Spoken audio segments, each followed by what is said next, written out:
the suppression motion or the motion to dismiss that was filed, or these legal aspects. I really want to know, if you were accused of a homicide and you didn't do it, where were you? What were you doing? How did you get arrested? How did your name even get into, this whole thing? I'm more interested in the facts of the case and the circumstances than I am the legality of it. I see. And so, but because, right, they're having to convince courts that something happened improper legally in their case, that's where they're normally coming from when they write me the first letter. So I write them back and I ask them to fill out the petition to try to get more information that I'm looking for. And then if I think, all right, this is something. So in Mr. Myers' case, I was like, all right, what he had said to me was, I had some alibi witnesses that weren't called at my trial. There was some physical evidence that exculpated me that wasn't brought up at my trial. And 20 years after the fact, I have information that somebody else could confess to the crime that I was supposed to have committed. Oh. And so sort of the trifecta, right? But so then I started looking to see, all right, Mr. Myers, you claim that you have alibi witnesses that weren't called at your trial and that none of the physical evidence was discussed at trial. So I then started reading the trial transcript. And I went through the trial transcript to figure out what, in fact, had the state used at trial against him and Mr. Williams. Were, in fact, the alibi witnesses not called? Was none of the physical evidence that he discussed in his paperwork not presented to the jury? And so I do all of that kind of deep dive and background information. Read the trial transcripts, read all of the post-conviction motions that have been filed. And in Mr. Myers' situation, in fact, what he was telling me appeared to be, correct, accurate. That if, in fact, he had alibi witnesses, they weren't called at his trial. None of the physical evidence was presented at trial. And so then we decided that he met, our guidelines for reinvestigation and that we were going to start reinvestigating his situation. Very interesting. And you mentioned, I guess that he mentioned that someone had confessed some years back. Was that accurate also? Well, so the information that he originally provided to me was an affidavit that had been prepared and signed by a fellow inmate. And so the fellow inmate had told apparently Mr. Myers that somebody had confessed to me that they had committed the crime for which you're serving a life sentence. And that gentleman had put the information, down in writing and had signed it and provided an affidavit. So at that point in time, I certainly didn't know if the validity of that or if that was credible information, but it was something for me to consider. True. All right. Very, very interesting how you approach a case. And here is a case that's 40-some years old, and you would think it would be very difficult to go back in time over a case like that and be able to reconstruct the case itself. You talk about what you've done. As you go along, I guess you will find ways to improve how you approach or how you investigate a case. And you mentioned the petition. Have you added anything else to the approach to a brand new case? This process still feels very fluid to me. It is sort of, it's like trial by error. Right. And so, it's interesting that you ask that question because we were discussing, I have an investigator that's assigned to me and an assistant. And we were actually talking about revamping the petition that we send out to inmates, just this past week that, now a year or so has gone by where we've been using the same petition. And I'm still not, for some reason, getting the information that I'm really wanting to get. And so we're in the process of revamping the petition to try to see if we can't really focus, them on the information that we think is particularly pertinent. Right. Because, inmates, they had this tendency to, write a letter that just basically says, I'm innocent and please help me. Of course. Regrettably, that doesn't give me enough information to really know where to go.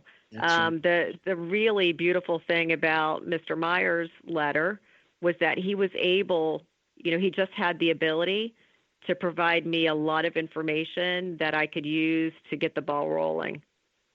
What amazes me, and I've read quite a bit about the case in many different newspaper articles and the National Registry of Exonerations, wonderful website for our listeners. They go through an entire case of innocence from start to finish. And so I've read that version too. But it is amazing the differences in each case, the similarities in each case. They all have their unique stamp, and how long it takes to unravel a case, especially in so many of these cases are decades old. It's so rare that you're in prison for a year or two and you're saying, I didn't do this. Often these are very old cases.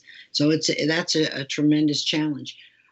I wondered how long would you say it took to unravel the case? And I was also wondering, as you were talking about reading all the transcripts, how many pages would you have gotten on a case like this that you would have to read and go through? We were really lucky in the Williams and Myers case, but I guess you touch on a really interesting point also, and you mentioned the National Registry of Exonerations, and for your listeners who are interested in this, this topic, this space, there's a lot of information on the National Registry, and I would suggest that people get on their website. You can look at, you can type on different states. If you're from Florida, you can go to Florida. And I was just on the registry the other day. There have been 57 exonerations in the state of Florida. Harriet, you know these numbers probably better than I do. Maybe, 27 of those are death row cases. I think we have the most, Florida has the most death row exonerations of any state. I think that's true. Some really fascinating information on that website. And when I was, thinking about how I was going to approach these cases, I was looking at material like that. And so what's really interesting, what's come out of the Innocence Project work and the National Registry's work, and you may have touched on this already, is that we keep seeing, over and over the same types of issues arise. And so now there are the 6 categories. The eyewitness misidentification, the false confessions. And false confessions, I always have such a hard time myself, getting my mind wrapped around how does somebody confess to, a homicide, having killed somebody if they didn't do it, and yet we know it happens. And we know it happens because of all of the great work that was being done, through the Innocence Project and other innocence organizations. So when DNA exonerates somebody of a homicide, then they look to see, well, if the person didn't do it and we know that they didn't do it through the DNA results, what happened? And then they look and they kept seeing over and over, we've got these eyewitness misidentifications. In a quarter of the cases, there's a confession, but we know the person didn't do it, so it's a false confession. Government misconduct, so whether or not Brady material was not turned over or, whatever that might be, ineffective assistance of defense counsel. Now we've got misapplied forensic science, like the arson and bite marks and hair analysis. Junk science is the junk, now right? known. The junk science. And, I guess lastly is incentivized informants, where you've got the jailhouse snitch. Right. That's right. Who is looking at a very lengthy sentence, and, they come forward, I was in a cell with so and so, and he confessed to me, Mm-hmm. That's and right. but the really interesting thing is that we see these patterns, right, over and over. So I'm even looking at, right, when somebody's telling me I'm innocent and they're trying to explain it to me, in my mind, I'm thinking, does this fit? And they don't always fit into the six categories, but does this fit into the six categories? Is there somewhere where I can go with what this individual is telling me? If they're telling me that there was an eyewitness who identified me, but she couldn't have identified me because I was in Alaska or whatever it is, I start thinking to myself, okay, do we have an eyewitness misidentification case here? Or, I'm working on a case where I'm, concerned that there might be a false confession. And so I start thinking in terms of these six categories that we see over and over. And I'm also eliminating some things based on that too. So that work and information that's come out of that has been really helpful to me. So when you were asking as part of my process, that's what I'm also doing. Yeah. And your listeners can go to the Innocence Project has a stats, sort of like a fast facts page on their website, and the National Registry of Exoneration has some really interesting facts too. Oh, one fact that I just looked at yesterday when I was looking at their website is that there were 151 exonerations across the country in 2018, and like 56 of them came out of the work of conviction integrity units. Isn't that And interesting? Wow. yeah, That's it amazing. really is. Yeah. And Well, so you were also talking about, the cases being old and what challenges, that raises. And that was a real challenge in the Myers I and would Williams think. case, Sure. right? Given the fact that it's 40 years old. 40, over 40 And years old. Right. Right. Exactly.